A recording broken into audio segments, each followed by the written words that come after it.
Không để chị Na chơi con giành hết vậy. Chị Na nhường con hết rồi đó mà con cũng giành nữa.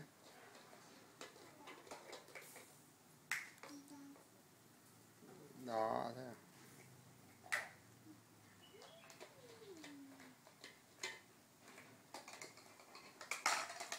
Na buồn quá thấy không ha, Na buồn quá, Na không.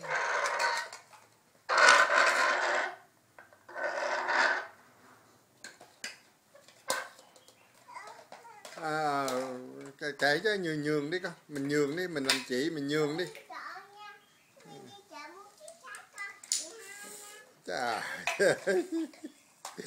nói hay quá, Biên nó hay quá.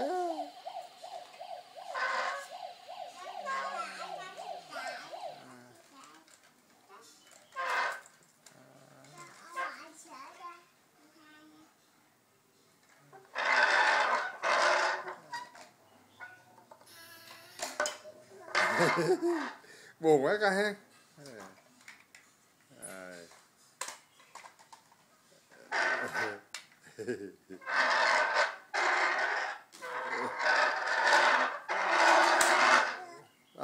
Buồn quá coi ha.